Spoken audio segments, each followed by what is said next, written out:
Good morning, friends, and welcome to Looking Up. This is a podcast for Christian women. We thank you so much for listening in and joining in our conversation today. I'm Kathy Pollard, one of your hosts, and with me is your other host, Carla Moore. Carla, you're going to be jealous because it's flip-flop weather here. Oh, don't tell me that. It's 8 degrees now, but it was 5 below just a few minutes ago. Well, an hour ago. That's gnarly. Oh, could you try again? Yeah. Alexa, quit listening to us. Sorry, I can't help you with that on Apple Watch. That's me. That's not you. That's me. Sorry. She thinks she won a weather report. She's telling me something. I'm going to tell her to be quiet. I don't know how. Yeah, we have sunshine today, and it's 70 degrees now, and it's going to get almost 80 degrees today. So ironically, this weekend, we'll go ahead and jump into homesteading stuff. We're wanting to move over compost to the raised beds to kind of fill them in and let that start breaking down before we plant seed.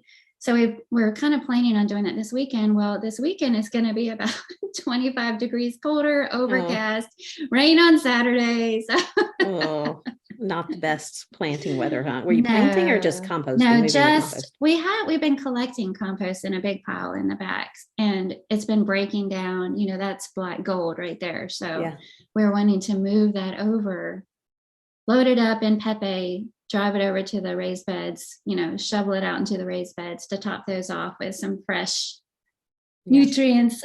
Now you have to explain who Pepe is. Pepe is just our trailblazer. Yeah. And why did you name him that? Well, do you remember? Have you ever seen Romancing the Stone? I think you told me about this. Yeah. There's a guy who says, that's just Pepe. And it's his like big pickup truck or whatever. They're picturing a mule Pepe, but it's his big pickup truck. Mm-hmm. So that's where that came from. I like that. Well, will you start planting pretty soon since it's warmer there? I hope so. I hope it's going to be really mild for the rest of the winter because there's some kind of, cool hardy crops I want to get into the ground. So, but other than that, there's really not, you're going to ask me about the homestead. There's really not a lot going on. I wanted to make some sourdough pita bread. And, you kind of have to do this multiple step process with sourdough. You have to get it out and feed it and mix up and let it refrigerate overnight, all this stuff. Well, I got sick, woke up sick yesterday morning. Yeah. And that was day 2 of that whole process. And when I needed to, shape it all and let it rise and all that kind of stuff. So I didn't even get to do that. So did it ruin it? It really, I tried to save it. Probably somebody with more knowledge could have saved it, but I think it kind of overproofed in the refrigerator because it just fell flat and wouldn't even hold its shape. And I didn't feel good enough to keep fiddling with it last night. So I just dumped it all out. But what would the difference be between the pita bread and the pizza dough that you made? You just make a pocket in it, that kind of pita bread, or is there something different? Well, I've never made it before, sourdough pita bread, but you're supposed to divide your dough into 8 balls. And plus it's got a little bit more ingredients in it than my pizza dough recipe, but then you shape them into 8 balls and let them rest. And then you roll them out into circles, about 6-inch circles, and let them rise. And then you're supposed to bake them on a hot stone in your oven. So, which I do that with pizza also, but I didn't get to try it. So hopefully I'll get to try that again. But the soap that I made, sorry, go ahead. The soap that I made several weeks back, it's ready. So we're using that now. So that's. Oh, I thought you could use it right away. No, if you use it right away, it's not cured and it'll dissolve a lot quicker in the shower and get mushy. Oh, so you have to let it cure for a few weeks before you can use it. And so some of the moisture evaporates, and that way your bar of soap will last longer in the shower. See, you do all these things that require patience and time and allowing things to sit and cure and pickle and all that. And I like things that you can do in one day. I know. I kind of like that though. I kind of like grape juice. You have to wait several weeks before you can enjoy it. I just love that. I love that feeling. I'm also a slow cooker kind of cook, just because I like the idea of fixing something and then waiting for it all day. And I don't know, just something to look forward to, I guess. Well, that's one day. Yeah. Slow cooker I can do because it's one day, but grape juice. And I don't think I'd be able to keep John out of there either. He'd be like going to the cabinet, and you have that beautiful, you need to post a picture of your beautiful black cabinet in your kitchen that you store all of your canned goods. It's so pretty, but he'd be over there at that shelf all the time, taking down a jar of grape juice. You'd have to hide your grape juice in the cupboard. Yeah, because he wouldn't care if it wasn't perfect. He would just drink it anyway. There's some grape water. yeah, it'd be fine with him. Well, I went over to Katie Balance's earlier this week, and she has the moms, Bear Valley moms, the student wise with their kids over, and she had Maddie Rawl to give a little bread making lesson, and Maddie has this sourdough starter too. And she was showing how she did it, and just talking about making sourdough pizza dough. And I want so bad to do that. And I thought, I'm just going to ask her to give me some of that starter. I know she would, but I just also know myself, and I'm afraid that it would I've done it once before years ago, and I'm just not home enough, or it's probably not just that I'm not home enough. It's because I don't know. I'm just not on top of things. You have to be a planner with sourdough. And I'm a fly by the seat of my pants kind of person. Yeah, but you can keep it in the fridge. You don't have to keep it on the counter. You can keep it in the fridge and just pull it out. But you do have to plan to use it the day before. But other than that, you kind of have to get into a groove or rhythm, which I think I'm finally figuring out with this batch that I have now. So as long as I don't get sick. Yeah, we have to. Maybe you need to teach Neil how to feed the sourdough. Yeah. Not likely. Probably not. He'd be running up back and forth down the hall. What do I do about this? Yeah. Well, we delayed our recording a little bit because you had your elbows in flour. Tell everybody what you were doing this morning. I used my pasta machine for the first time, and it was so much fun. It was therapeutic in some ways, and I made the dough that you told me about with Shay Elliott. It wasn't nearly as difficult as the video that I had. It was Rennie somebody. Anyway, she had given all of these gram measurements and how many times you need to knead the dough, and you turn it this way. And I thought, I just won't do that. Maybe I'll work up to it. So I used Shay Elliott's recipe, and I'll post a picture of it, but it was fun I just cut off a chunk of it to run it through to clean the machine, because somebody else that I don't know, that's kind of gross, had used it. And what I read about cleaning it, you can't put it in water because it gets rusty. It's all those metal parts. So you just use some dough and run it through again and again. So I kind of cleaned it first, and then I made fettuccine, and I actually tasted some of it. We went to Johnny Carino's with y'all last week, and it reminded me of that roasted garlic that they bring out to the table with herbs and olive oil, and you dip your bread in it. That stuff's the best. Oh my. Yum. Garlic breath for days, but it's worth it. It's just worth it. So I just made a little tiny bowl of pasta so I could try it, and mixed in some butter with it. I had some olive oil, but that probably would have been a little bit better, but it wasn't just really great quality olive oil. So I mixed in some garlic with the pasta, and I learned a lot. I mean, I learned that the one that I had watched said you keep folding it and running it through repeatedly before you cut it into your pasta, and you have to divide it into sections. And I mean, I got probably more on the floor at first. Oh, and when you know how you're supposed to make the little pile of flour and then make a well. Yeah. And then you put your eggs in there, and it said 3 to 4 eggs, depending on how big the eggs were. Well, all I had were extra large eggs. So I thought 3. So I made a little well, and then I cracked the first egg, and it did just fine. But when I put the second egg in there, it was like a race to see which egg could make its little tunnel and flop out and run down on the floor. Yeah. So I had to kind of scoop it all up. And I learned that you shouldn't wear long sleeves when you're making pasta, because they were hanging down into the flour. And anyway, I learned a lot. So it was a lot of fun, and it was therapeutic, and I'll definitely be learning more and doing that again. So you were a little young pasta granny this morning.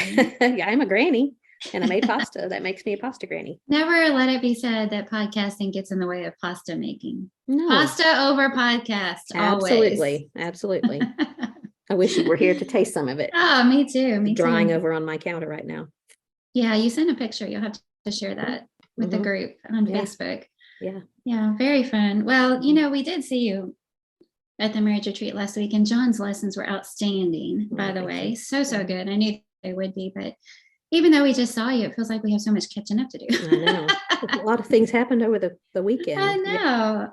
Y'all left on Saturday. Y'all were in front of us. And Mm-hmm. I texted you and said, I can't believe we didn't take a picture. And I can't believe we didn't take a picture. I didn't take any pictures the whole weekend of anything. I took a few. I'm always thinking about report pictures for our Bible passages report, but y'all were in front of us and heading out of town, and we were heading back to the seminar. But it was so good to get to sit and chat with y'all for a while.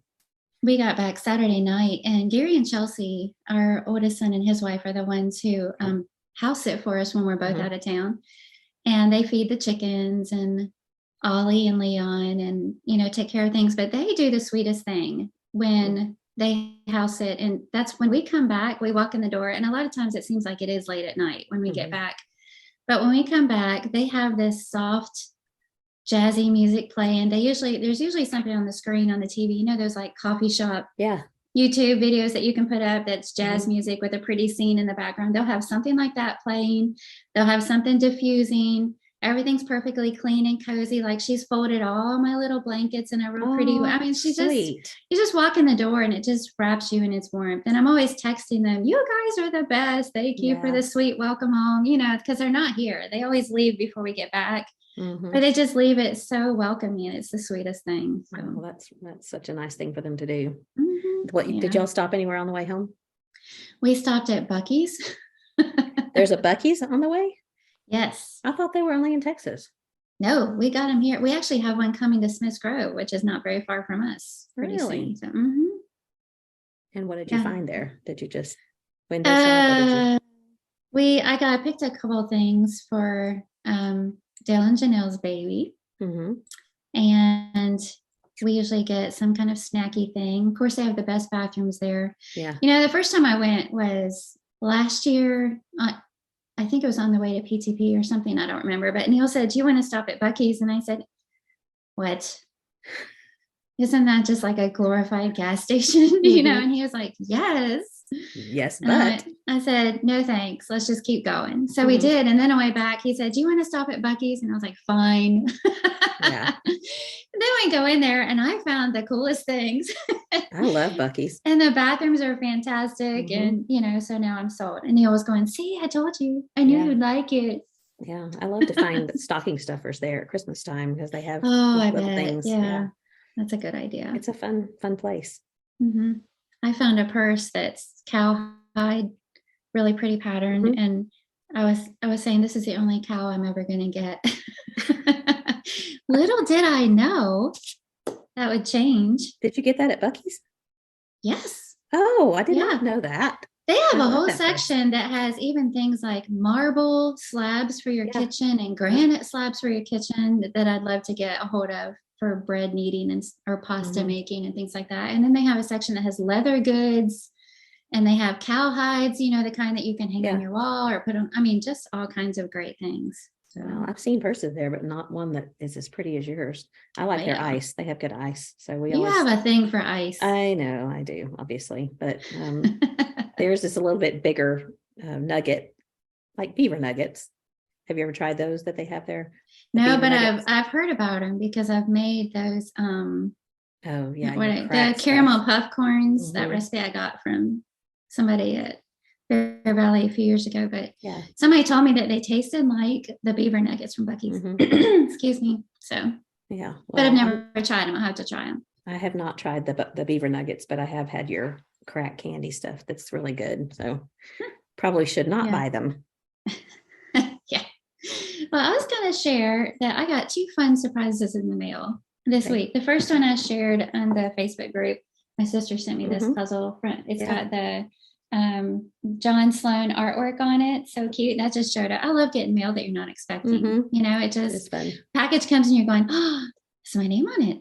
I didn't order anything. What is this? And it's she like knows that you like that. Yeah, a no reason thing. Well, then yesterday, this showed up from Brittany Kemp. It's the complete guide to pressure canning. Everything you need to know to can meat specials and meals in a jar. And it has the cutest little artwork in it. It's not just like a basic, boring, book. And there's the inside cover. And pretty. Everybody listening in won't be able to see it, but I'll share pictures in the group. But we were having dinner with them and some other people Sunday night after church, and she was asking questions about canning, and she said, what do you think would take your canning to the next level? And I said, I guess pressure canning, because I've only done green beans with that. And I really want to learn more, but I'm saying way more about this than anybody cares to hear. But anyway, next thing I know, I don't. I always have to borrow one from Dana Simpson every year to do the green beans. So I've been keeping my eye. I really don't want to buy one new because they're so expensive. Mm-hmm. So I've been keeping my eye out on Marketplace and some other places to find a good used one. But I mean, Dana said she doesn't mind sharing with me because she has a couple, but you don't want to have to keep borrowing somebody's, and I want to experiment with more things. But anyway, so fun mail week. Yeah. Well, I had a friend, Tammy Kirby. I had never met her in person, but she was at the marriage retreat. Yeah. And she walked up Sunday and handed me a bag of Dot's pretzels, which made my day. Yeah. Yeah. I bought some this week. Thank you very much. Sorry. What flavor did you get? The original, but I want to try the cinnamon sugar, but they didn't have it. So. Yeah, well, the original is still my favorite. In fact, I think we got it at Buc-ee's. Yeah, they have them. Mm-hmm. Yeah, coming back. So thanks a lot. Also, Lynn, blame you. Yeah, sorry about that. I think I apologize to everyone in the group. That's right. They're all fine. Get addicted to these, but Lynn Height, she stopped in my office a couple days ago and brought me a little bag, and she put it down on the desk, and she said that this is for me, but I had to wait for you. Did she text you or call you? She said she's sending one to you. She texted me about it, but she didn't tell me what it was. Yeah, well, she didn't. I don't know what it is either. She put it on my desk and she said, now you have to wait for Kathy to get hers. And then we have to call each other or something and open it together. Isn't this curious? I know. I said, you can't do that to me. It's sitting right here in front of me. And so she picked it up and moved it to an area that I couldn't see, but I know it's there. I still know it's there. You have a problem with delayed gratification. Yes, I do. Now we know this. Yeah, she texted and said that something was going to show up, that I could open the box just enough to pull out the card. But for the rest of it, I was going to have to wait and call you, and so that we could do it together. And I thought, she didn't even tell me that I could look at the card. What in the world is this? So maybe that's because she got to talk to you in person and explain something. Well, she said it probably will get there today or tomorrow. So you have to make sure that you let me know when it gets there. How fun. Curious. What a fun friend. All right. So do we want to talk about what we're going to talk about now?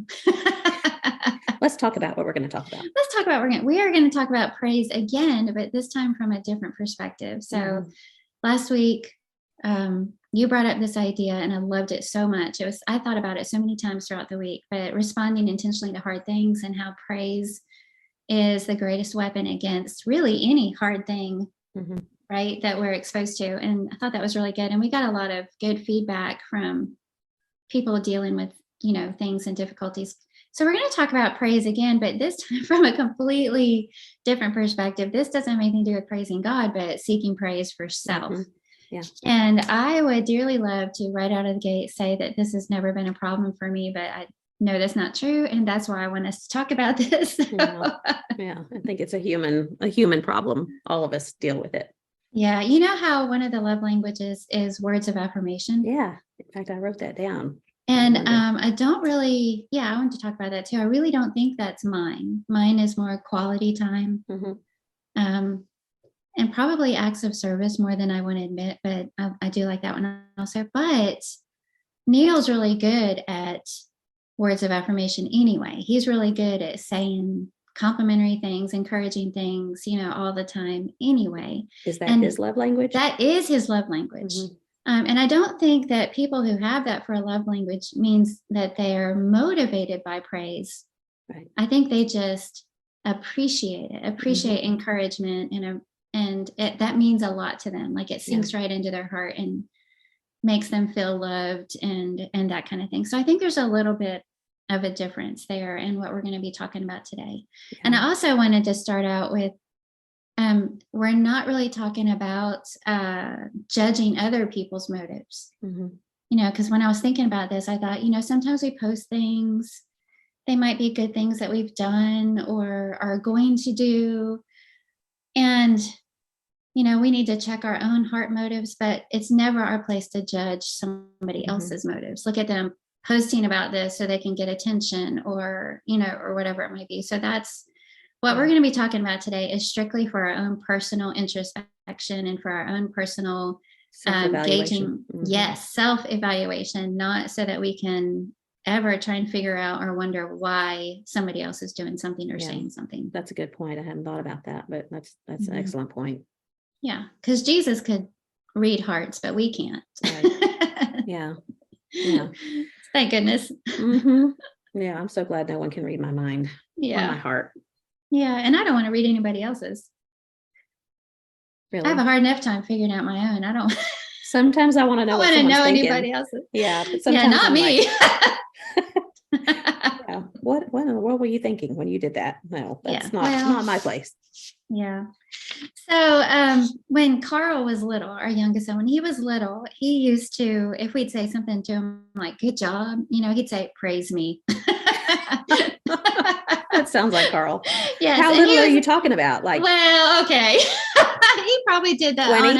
on up into his teen years. But, and he was joking. We used to joke about, we were going to get him a t-shirt that said, praise me. And he was joking. And then Neil, if I do say something to him, he'll say, I like your praise, so we tease about it, but we want to talk about today when it gets to be a heart problem and when that becomes your motivation for service, I think is where I'm hoping we'll camp out today, because that's altogether different. And when you find yourself sort of doing things just for the acknowledgement and recognition, or you find yourself needing somebody to acknowledge something you've done, then it becomes a problem. And then we've kind of crossed a line and we need to do a little bit of introspection. I didn't look it up, but I know you know it because you quoted a lot, the verse about not things for our glory, but to God's glory. Yeah. Which verse in Psalms is that? Psalm 15 or 75, or I don't know. I did not even write that one down. Well, I didn't write that down because go ahead and quote it because we can look it up later. To us, oh Lord, not to us, but to you. To your name be the glory. Yeah. I can look it up real quick, but not to us. Watch it be hard to find. In the Bible, yes, not in all books. And I know it's in Psalms. Anyway, I heard you share that in a lesson a few years ago, and that's just really stuck with me because that's the essence of everything that we're going to talk about today. I think is whose glory do we serve for? Psalm 115. Here it is, Psalm 115:1. I knew there was a 5 in it. Not to us, O Lord, not to us, but to your name give glory because of your loving kindness, because of your truth. It's all about him. Yeah. So I think about times when I've sat in worship, they're doing the announcements before or after, and somebody's name gets acknowledged or mentioned or whatever. And, sometimes I sit there and I think, oh, are they going to mention my name for this thing or for that thing? Or let's say that my name is mentioned. It's like I feel like I'm just kind of grinning like a ninny, and I, and I kind of I feel like I have this fake humility look on my face, like, oh, it's nothing, It's hard to know you look how to respond. How do you do that? Yeah. Oh, please, it's nothing, and on the inside I'm going, oh, yes, why, yes, thank you. Oh, yeah. And so that's just human nature to a certain extent, don't you think? Well, I definitely know it's fleshly nature. And sure. I blogged about this a bazillion years ago and how I always want Neil to acknowledge stuff that I've done around the house, which is pretty. This. Yeah. I remember you were talking about clean sheets. Yes. And it's pretty dumb because that's just part of my responsibilities. I'm a homemaker, and that's just supposed to be what I do. But it makes me feel good when he acknowledges it or points it out. And if he doesn't, I find clever ways of like gigging it out of him, without coming right out and saying, hey, did you notice I put fresh sheets on the bed today? It's, I sure love the smell of fresh sheets, just so he'll go, that very well. Yeah, good job, baby. I thought, good job, baby. Yeah, well, that's always a good thing to hear, right? But I remember when you posted that or when I read it, I remember thinking that you were being really hard on yourself because I didn't think of that as seeking praise. I just thought that was more of And of course, you know your heart and I don't, but why I didn't see it really a problem with saying these sheets smell really good. It was just one of those facts of something that you had done. So I took that as you being harder on yourself than you should have been. But I can see what you're talking about if you're just saying something in order to receive the strokes or the praise, whatever. Yeah, well, and the follow-up to that is because if he doesn't say anything, then I'm like, I can't believe he didn't even notice that I put fresh sheets on the bed. Yeah. What does he think? That just happens automatically all by itself? Well, there we go with the expectations are premeditated resentments, right? Yes. Mhm. And he, like I said, he really actually is very good about pointing stuff like that out. But motivation for service and how do we know if we're kind of encountering that territory? And you have to ask yourself, why do I want to serve in this way? Or what roles am I choosing to serve? Am I wanting to serve in more visible roles where people will see me involved in something, or where I know something's going to be mentioned about it, for everybody to sign up? And again, I'm not saying that people do these things for praise and acknowledgement. This has nothing to do with anybody else. But maybe some things, if we're only willing to do those things and not behind the scenes things that nobody ever sees and nobody ever acknowledges, then maybe we need to do a bit of introspection. So I was trying to think of some biblical examples, and I know that we have a lot of verses that talk about not doing things to be seen of men, but I was thinking about Ananias and Sapphira. Do you ever have to think about those names? Because I get them mixed up with Aquila and Priscilla all the time. And those are two completely different examples. Yeah. But Ananias and Sapphira, did they get themselves in such trouble for this very reason? Because they had sold their property to give the money to the church, but they said they were giving all of the money from the sale to the church, but they didn't. They held some back for themselves. So they lied about it. But, Barnabas had already done that. He had already sold property and given money to the church. And so maybe I was wondering, maybe they saw, the Bible doesn't say that he received a lot of attention for that, but maybe he did. And they wanted that same attention for themselves, or they wanted to be seen as this, doing a noble act for themselves, but they didn't really want to go through with the whole noble act. So they end up lying about it. And of course, as we know, they lose their lives over it. But I wonder if that's what that little sneaky heart problem is, what led them down that path in the first place. Yeah.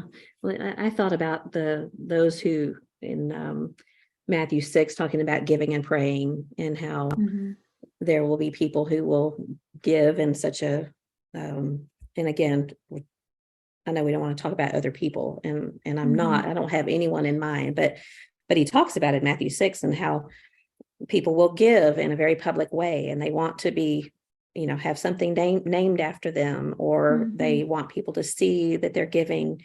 And Jesus said they have their reward. And if you're standing up and praying so that people will see you and know that you're a very pious and religious and spiritual person, that's your reward. Yes, people will admire you, but they're also, I think, going to hold you to a higher standard, or maybe criticize you more if they see you doing those things, if you fall. And eventually all of us, I think, are going to have struggles in that way. So I'd rather have obviously rather have the long-term praise of God on the day of judgment than for someone to say, oh, she's such a spiritual person.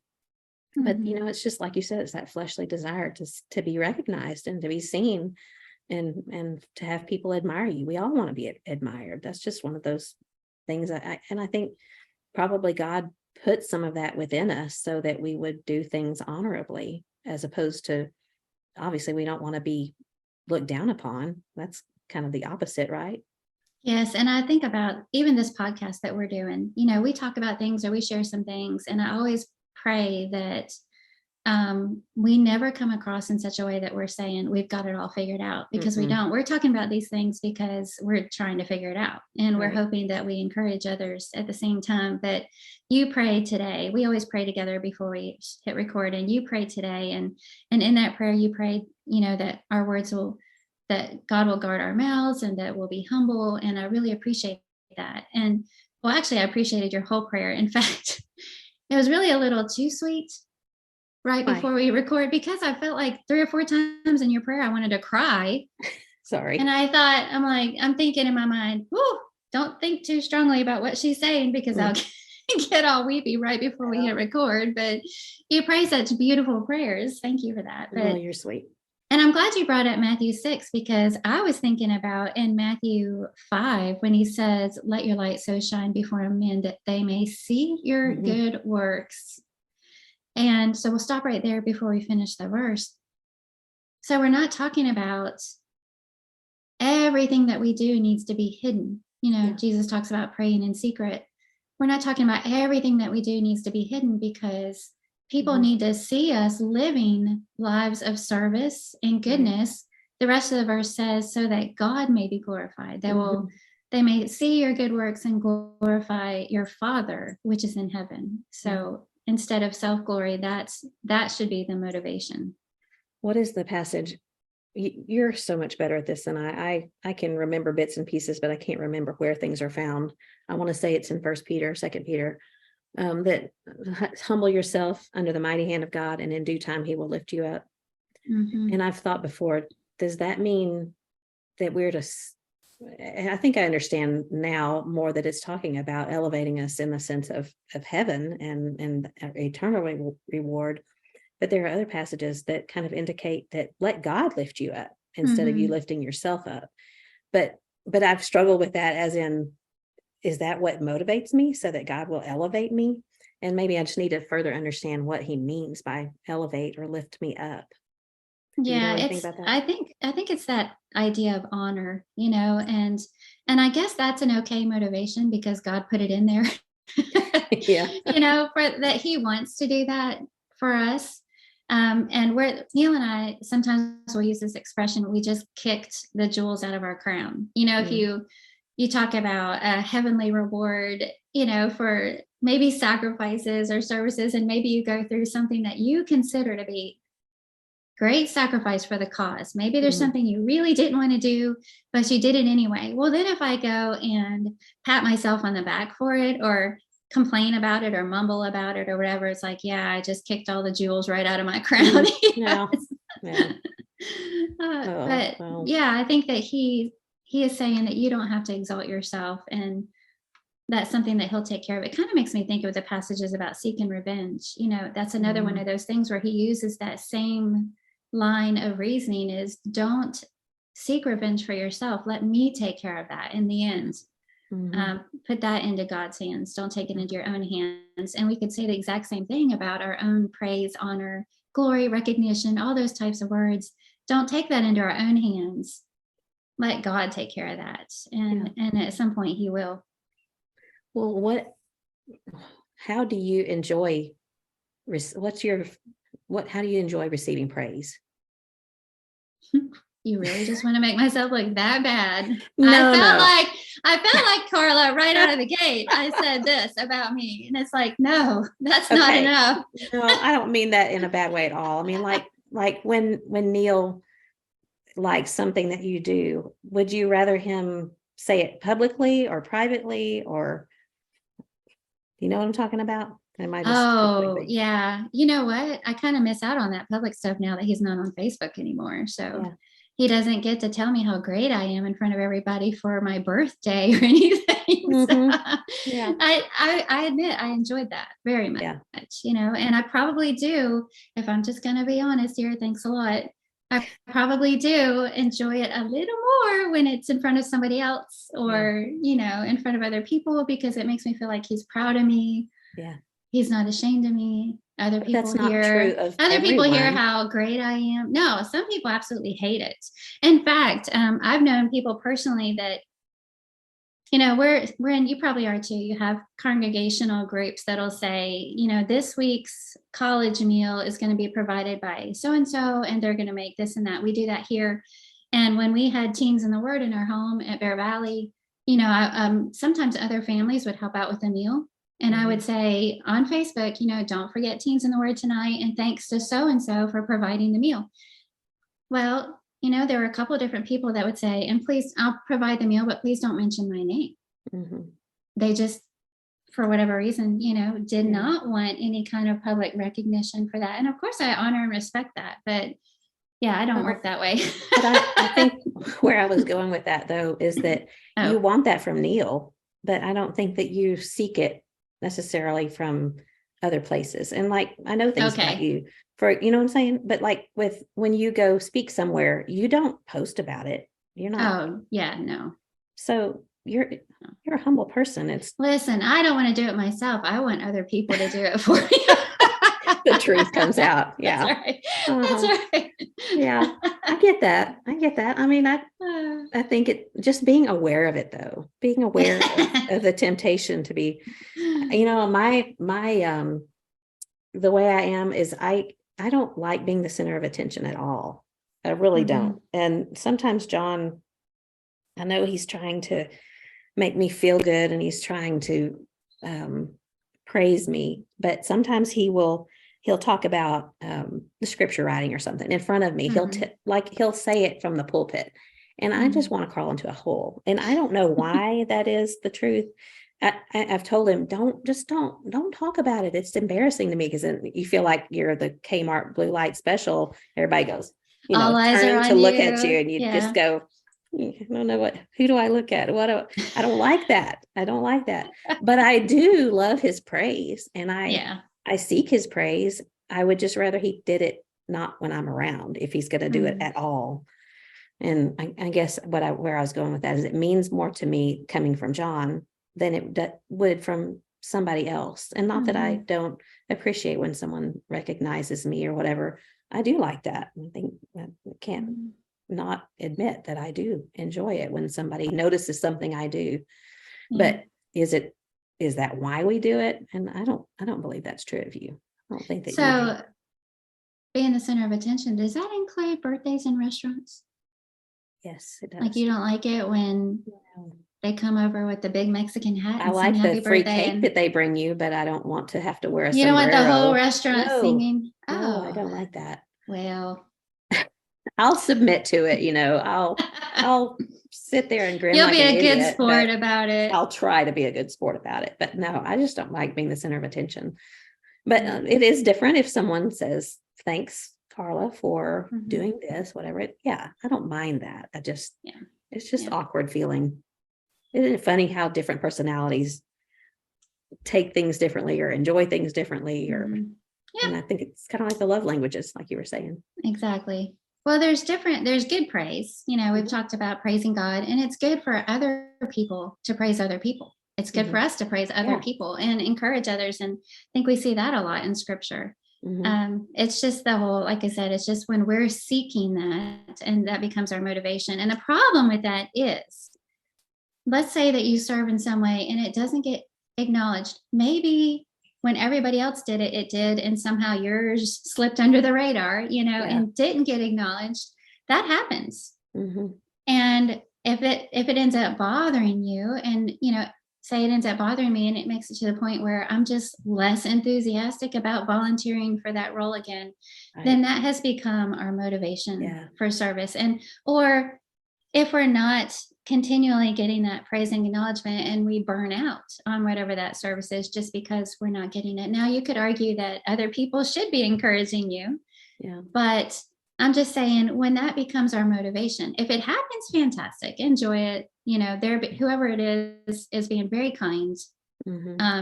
Acknowledge what they're doing, enjoy it, and keep serving. But if the reason we're serving is solely for the purpose of acknowledgement or recognition, then that's a problem. Proverbs 27:2. Let another man praise thee. This is King James Version. Let another man praise thee, not thine own mouth, a stranger, and not thine own lips.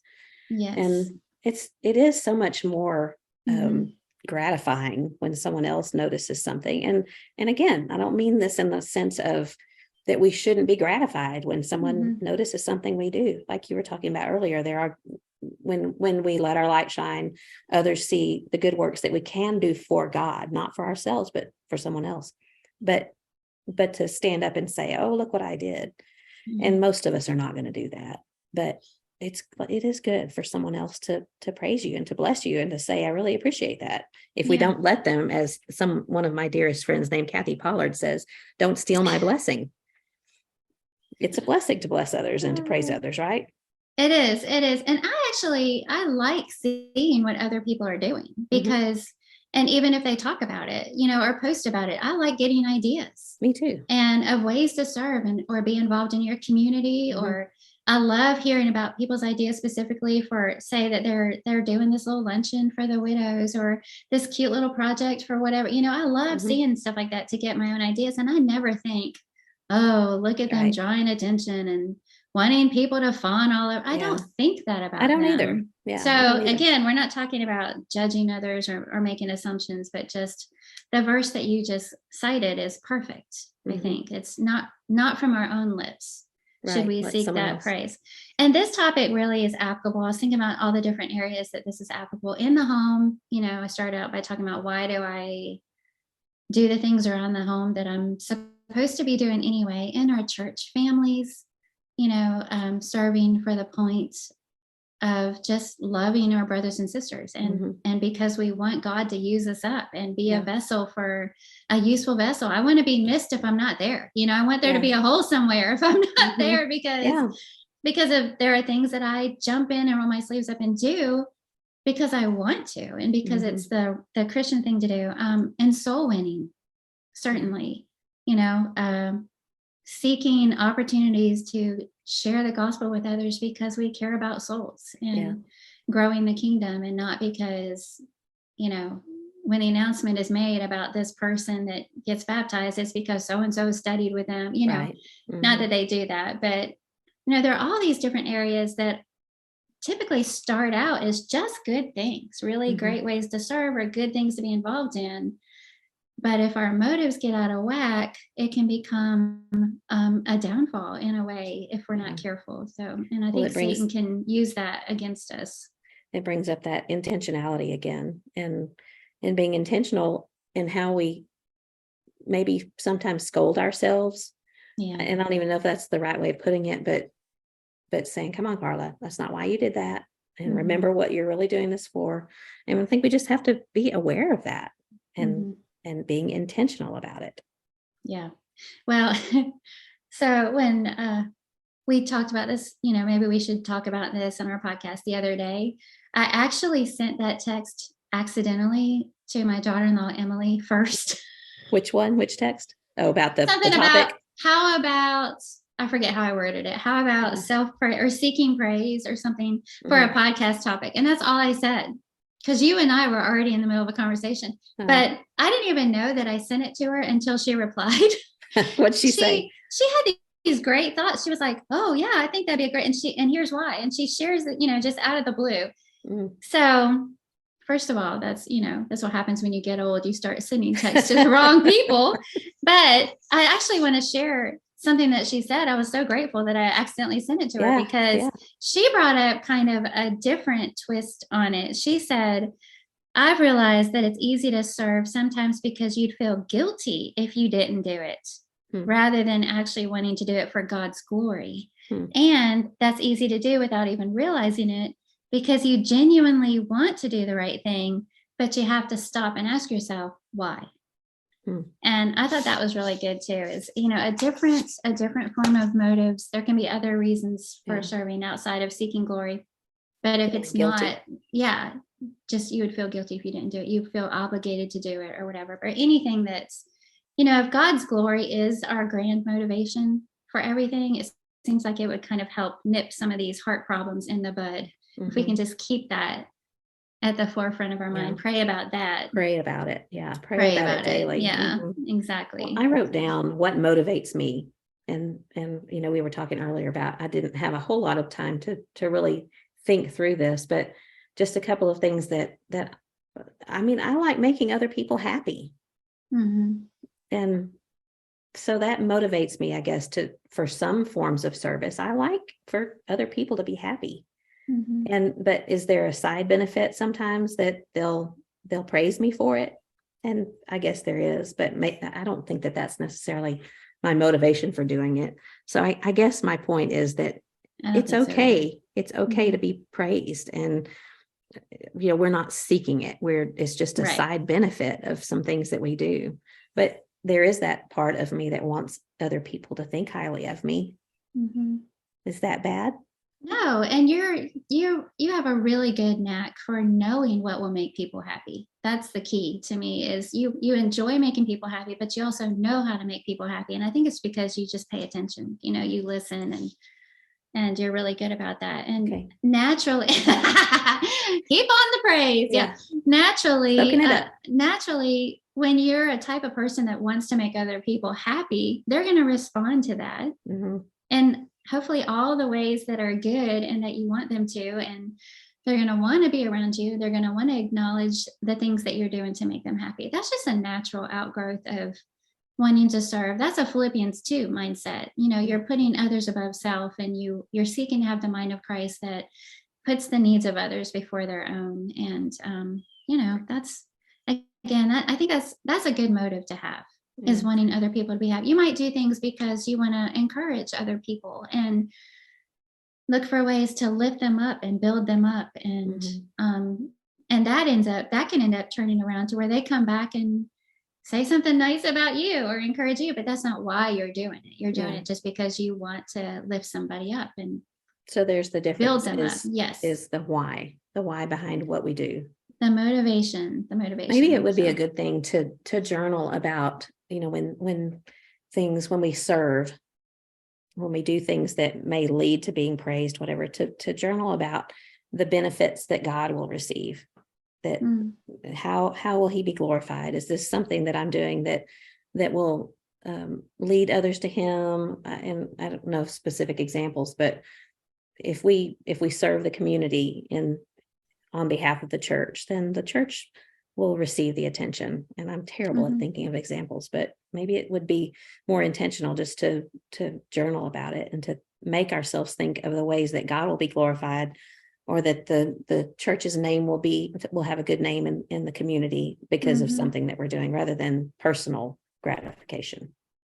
Yeah, we've been on some mission trips to Tanzania before, and a lot of times they're really good about that. They might have an individual that will donate money to help somebody in the community, a family in the community, but that individual rarely attaches their name to that monetary gift. They'll put the church's name, because they want that individual to, like you say, be drawn to the Lord's church instead of an individual. And it kind of makes me think about what you're saying. What are you seeking? What are you seeking? To help somebody, to give God glory, or are you seeking praise and recognition? Yeah.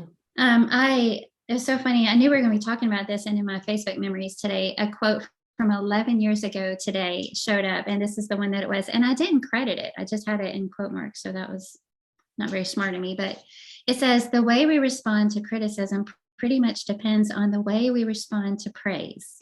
If praise humbles us, then criticism will build us up. But if praise inflates us, then criticism will crush us. And both responses lead to our defeat. Wow. And I thought that is so good and powerful. And again, I keep bringing up Neil's name, but praise, I can honestly say, praise does humble him, and Neil is pretty much what you see is what you get kind of a guy. And he enjoys words of affirmation from me, but when he gets praise from other people, and he's like, he gets bashful. Thank you. He's really not putting on, and he really just doesn't make much of it. And it's the same with criticism. He's been criticized before. It bothers me way more than it does him. And I'm like going, you want to step outside? Just behind the barn with Kathy. Yeah, exactly. Excuse me. But he just kind of takes it and kind of just rolls off of him and keeps going. And I think that's because he does have that good balance of why he's doing what he's doing. And that's what I want to work on. Again? Can you read it again? Yes. The way we respond to criticism pretty much depends on the way we respond to praise. If praise humbles us, then criticism will build us up. But if praise inflates us, then criticism will crush us. And both responses lead to our defeat. That is profound. Yeah. That's something that I'm going to need to see, in front of me written out. I know you'll share it in the group, but okay, that's something to really really think about. Mark that. Criticism will either crush us or build us up. How can criticism build us up? I think if you know that your motivation is pure, and if you know that you're right in what it is that if someone's criticizing you over something that you're right about, then I mean, we know that we're going to suffer persecution if we do things God's way. And I don't think we suffer it in any form or fashion the way that early Christians did. But criticism would be one of those ways that we do suffer persecution. Yes, and there's constructive criticism too, that we need, and we need good friends that tell us the hard things that we need to hear. And I think that goes back to it too. Criticism can build us up when we take it for what it's worth, take what we need to out of it, and acknowledge that we needed somebody to say that to us. And and grow from it. Yeah. If we're so proud that it just really makes us defensive or sensitive and we don't want to hear it, and again, that's hard. That's really hard. When Cheryl Turner and I would cook for Future Preachers Training Camp at Bear Valley, one year we stuck up on we always decorated a bulletin board for that. And one year we put up this huge piece of paper that said compliments, where the campers could go through and write down what they liked about the meal or whatever. And then we put up this teeny tiny slip of paper that said suggestions. And because we really didn't want to hear any of that. But it's that whole being humble enough to ask for it, for one thing, and then when it does come unexpectedly or unasked for. Well, like you said, we need good friends, and that makes me think of that quote. I think it comes from Josh McDowell, or Focus on the Family People, that rules without relationship equals rebellion. Oh yeah. And that you think of it in relation to raising your kids. If you don't have a relationship with them, then they're going to rebel against you. But I think what you're talking about, that could apply here too, that if you have a relationship with someone that you love and you trust and you admire and respect, and they tell you something hard, you're going to listen to it. You might not like it right at first. You probably don't like it at all, but you know that they care about you, and that they love you and only want you to succeed. And so it makes you wrestle with whatever it is that they are telling you, but yet you swallow it and accept it and grow from it. It's like intervention, and we use that word sometimes when we see somebody, it looks like they're on a downward slope. They're heading nowhere good fast. And you just want to step in and say, hey, pay attention. This is going on, and this is not good, and it's not going to lead to anywhere you want to go. And doing that for somebody else, and then having somebody do that for you. When you're doing it for somebody else, what your motives are. You care about them. It's not fun to do something like that, but you care about them. So you're willing to step in and say the hard things. And so if we keep that in mind, when somebody needs to criticize us for our own good, or step in, when they see us, or we were out of line with something, or just flat out wrong. But thank God for those people. If you've had no prior contact with someone, and you step in and say, hey, it doesn't do any good. And if you don't have a relationship with the person that you're trying to intervene with, then they're not going to listen. If you've never reached out to encourage somebody or say anything to them at all, but you decide to message them about a post that you disagree with, I'm just going to say that's probably not going to be very effective. No, I guarantee it won't. But I think that means that we need to reach out and develop relationships with people, not so that we can correct them when they need correction, but of course not. Yeah, but it's just always good to develop relationships. I was thinking too about, have you ever heard the expression humble brag? Yes. I looked up the definition of it, and it says it has some Neil Pollard words in it here, but it's an ostensibly modest or self-deprecating statement whose actual purpose is to draw attention to something of which one is proud. Yeah, I think I'm probably pretty good at that. Oh, I don't think that at all about you, but I've thought, is what I'm doing, is that a humble brag?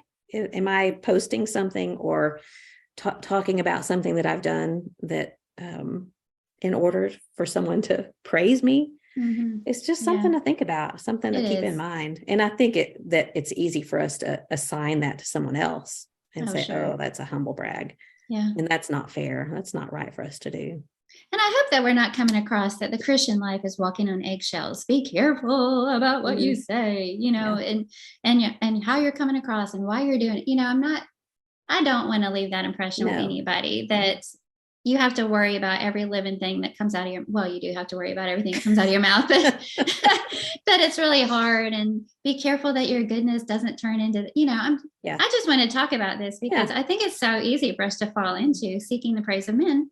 Sure. Instead of wanting glory for God. But the humble brag, I think it's an art form. Yeah. Really. And, just like so many other things that we kind of weasel our way into instead of being straightforward about. It's so hard to be straightforward sometimes. Yeah. Manipulation almost. Yeah. I also jotted down, we had talked about this a few days ago, and as is always the case, it seems like when we come up with a topic, things happen. That I think this just fits right in with what we're talking about. And our Monday nights, we're having a class at Lehman Avenue called Into the Word. And Neil and Hiram are walking us through the book of Acts from a soul winning perspective. And so Monday night was Hiram's turn, and he had one of the chapters he was covering was Acts chapter 14. And listen, he was talking about how in Acts 14, it mentions in verse 10 that Paul had healed a crippled man at Lystra. And verse 21, he preached the gospel in Derbe. And verses 22 and 23, they went around and appointed elders in every church. So you think about the amount of work that went into all that stuff and everything that experienced. In verse 25, they preached the word in Perga. But then when you get to verse 27, when they come back together with the church, they have assembled with the rest of the saints. The Bible says that they declared all that God had done. Yeah. Yeah. And, Hiram just pointed out that look at everything that they just did individually, but when they come together with the saints, they gave God all the glory, all the credit, and said when they got together, they declared that all that God had done. And I thought, what could be more perfect than that example right there with what we're talking about? I like how it says, well, I'm looking at the New American Standard, they began to report all things that God had done with them and how he had opened a door of faith to the Gentiles. Yeah. So they let him use them up. Yeah. And that's what I hope that I want God to use me up, not for my sake, but again, it is nice to know that he's using me, it's a struggle to not want praise.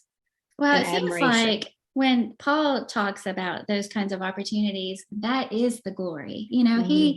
He's if I knew where these verses were off the top of my head, but it seems like he often says that it's such an honor for God to use him in all these various ways. He feels honored that God put him in that position to serve or preach or whatever it might be. That's the glory right there, is the fact that you are blessed to be able to serve for him.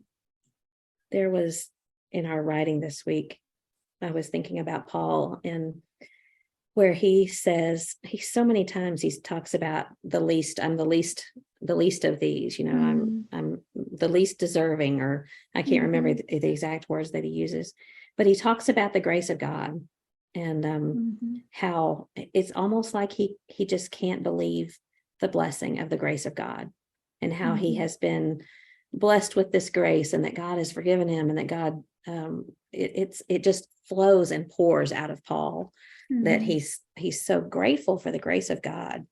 And I love that about him. And you can just tell, and you just know because of the things that he's written, the things you can read about him, that's what motivates him, is his gratefulness to God for the grace that he's been given. And when you think back on who he was before he became a Christian, and the things that he did, and how he could have wallowed in regret and rolled around in it, like we were talking about last week, but he didn't. He pressed forward, and he let God use him up, and we're still talking about him today, So he certainly made a name for himself, but that's not why he did what he did.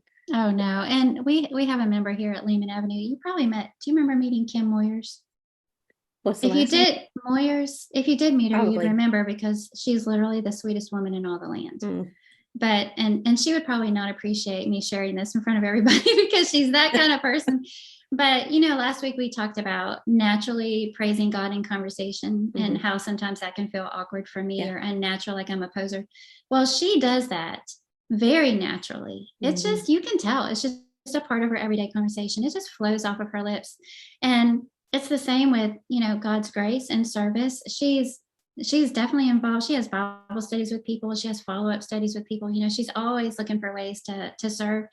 But she just naturally says things like, thanks be to our good God, or thanks to God's grace. Or if you try and point out something that she's done, she's like, oh, thanks be to God's good grace. And, what a blessing it is, and she is definitely not artificial in any way. That's just who she is. Yeah. And it's so natural. And I kind of think about with Paul feeling like it's such an honor just to serve. And that's enough.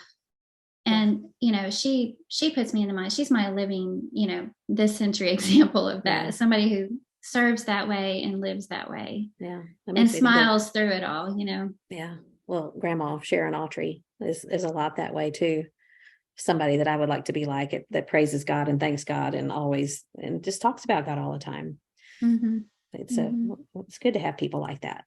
Well, and like we said, that's right. Like we said last week, praising God is the greatest weapon against fear, discouragement, disappointment. Well, so I guess this week we could summarize it in the same way. Speaking God's name in all of this would be what would prevent us from focusing on ourselves being glorified or seeking. I think it can just become a habit, whether we mean for it to or not. Falling into that needing acknowledgement and recognition just can kind of fall into it as a bad habit, and it's just unattractive, and it's not good. It's a heart condition. It's nothing like the service that our Lord demonstrated for us when he served in humility, washing the disciples' feet. Or I did write down a verse. We're to serve one another in love is our motivation, Galatians 5:13. And then we're to serve with grace in 1 Peter 4:10. And when we serve, we're to desire that God gets the praise and is glorified, for 1 Peter 4:11. So I thought that would be, if we want to wrap up, if you have more to say, but when we're ready to wrap up this discussion, I'll read those passages. Yeah, there was one other that I thought of, Colossians 3, where it says, you have died and your life is hidden with Christ in God. And I've thought about that verse. How can we be hidden with Christ in God?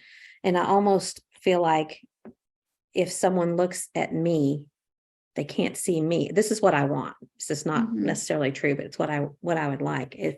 If someone looks at me, they see God rather than me, which is kind of what I take that passage to mean, because he says, if you've been raised up with Christ, keep seeking things above where Christ is seated at the right hand of God. Set your mind on the things above, not on the things that are on earth, which, we're talking about earthly things being praised for. For you have died and your life is hidden with Christ in God. So it's not about me. It's about him. That's how I want to be. That's what we're working towards, right? Well, and sometimes you're the center of attention and there's really nothing you can do about that.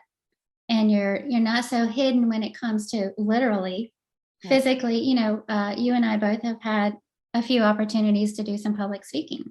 And sometimes it's so easy for me to get caught up in my performance that I forget the purpose. And how did I do? How did that go over? Oh, I didn't do so great. Blah, blah, blah, blah.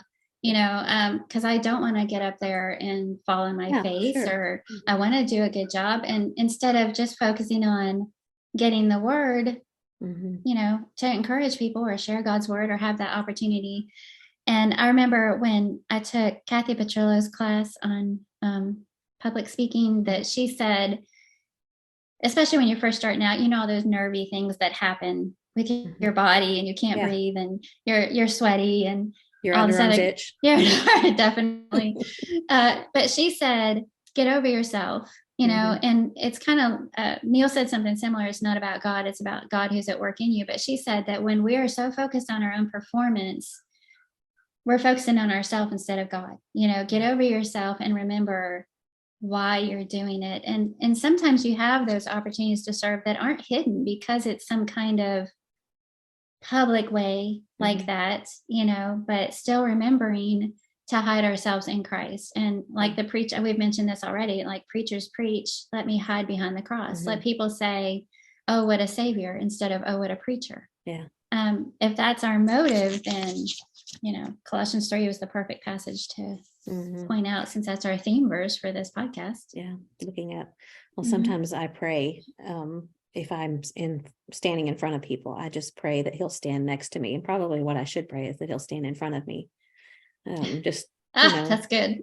Well, yeah, exactly. Yeah. I realized I'm just so thankful that the power is not in me, because it would be really, really sad if it were, but the power comes from the word, and power comes from God. All right. 1 Peter 4, verses 10 and 11 says, as each has received a gift, use it to serve one another as good stewards of God's varied grace. Whoever speaks, as one who speaks oracles of God. Whoever serves, as one who serves by the strength that God supplies, in order that in everything God may be glorified through Jesus Christ. To him belong glory and dominion forever and ever. Amen. Yeah. I'm just good sitting here thinking of different ways.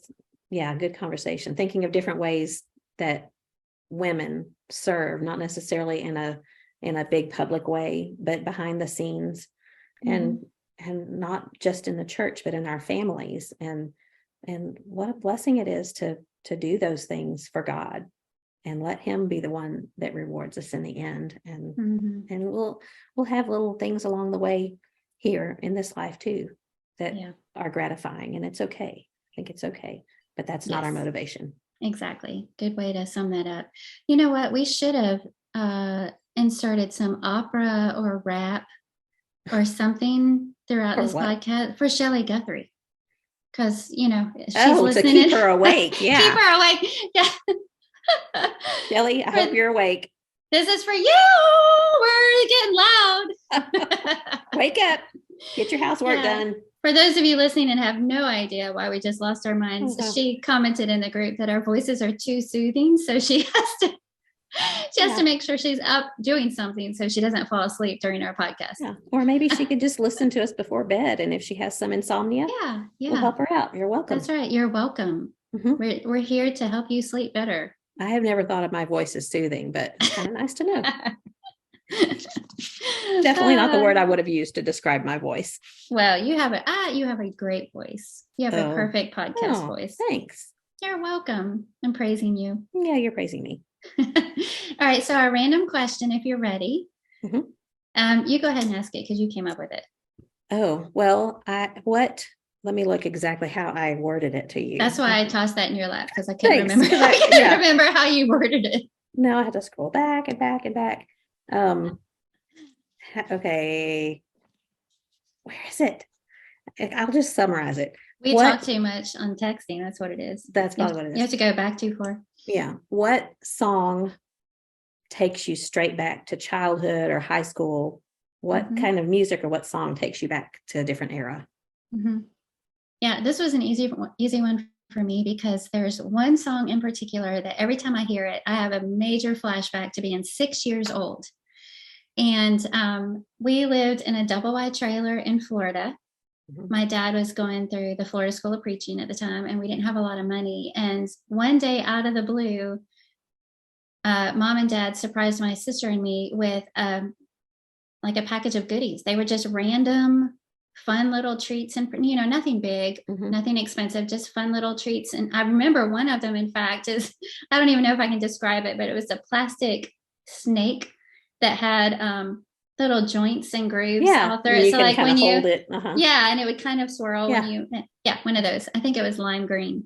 But that was, when it was just a no reason kind of fun surprise. And we were pulling things out of this package on the floor in their bedroom when a Neil Diamond song came up, Sweet Caroline. Yeah. Sweet Caroline. That song. And so every time I hear that song, and pretty much any Neil Diamond song, I think they must have had his whole album or whatever, it flashes me back to that moment. And I can't really remember anything else about it, except it was such a sweet, fun surprise. And it just warms me up and makes me smile every single time I hear that old song. Yeah, I love Neil Diamond. He has so many good songs. And, when I've seen recent videos of, I think he has something going on now health-wise. Maybe it's Alzheimer's or something.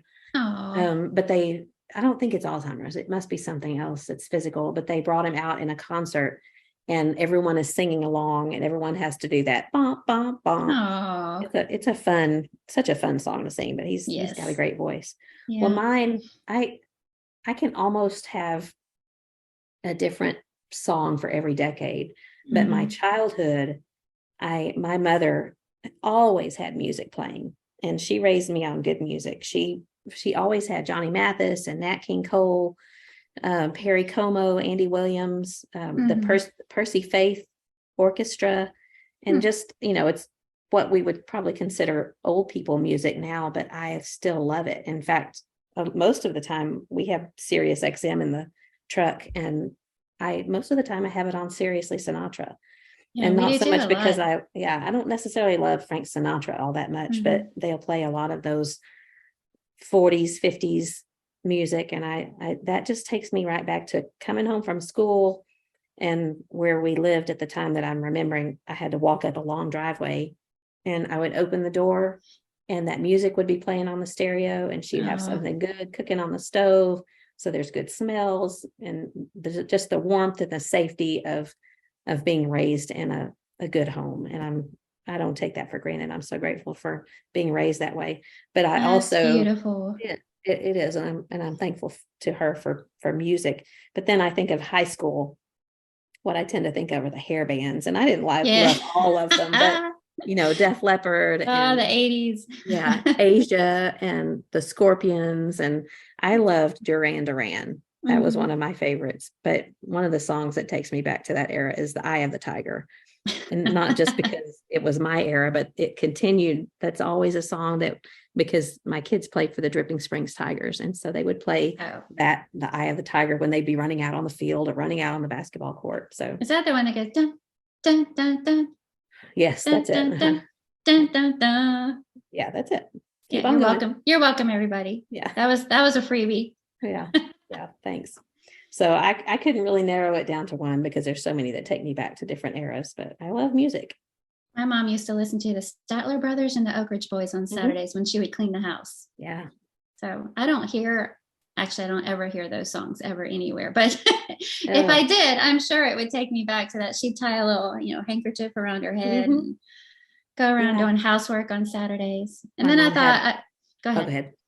No, you go. No, I also thought about songs that remind me of my early dating days with Neil. There's songs that go along with that. Just so many to choose from. I love how song has that power. Music has that power to just instantly transport you back to memories. Some of them are not good. I have some that I heard during dark times and difficult times. And when I hear them, it still kind of makes my chest squeeze a little bit because I have this association with it. But I do love that about music, how it can transport you back. So I thought this was a great question. John doesn't like listening to 70s music because it takes him back to a time in his life that he says he's not all that proud of. Just, high school, typical things, nothing terrible. But when I turn it to the 70s station, he usually just wants to change it because it just makes him think of things and times that, and I don't guess I shouldn't throw him under the bus and say that, but I appreciate that. He'll never know. That's true.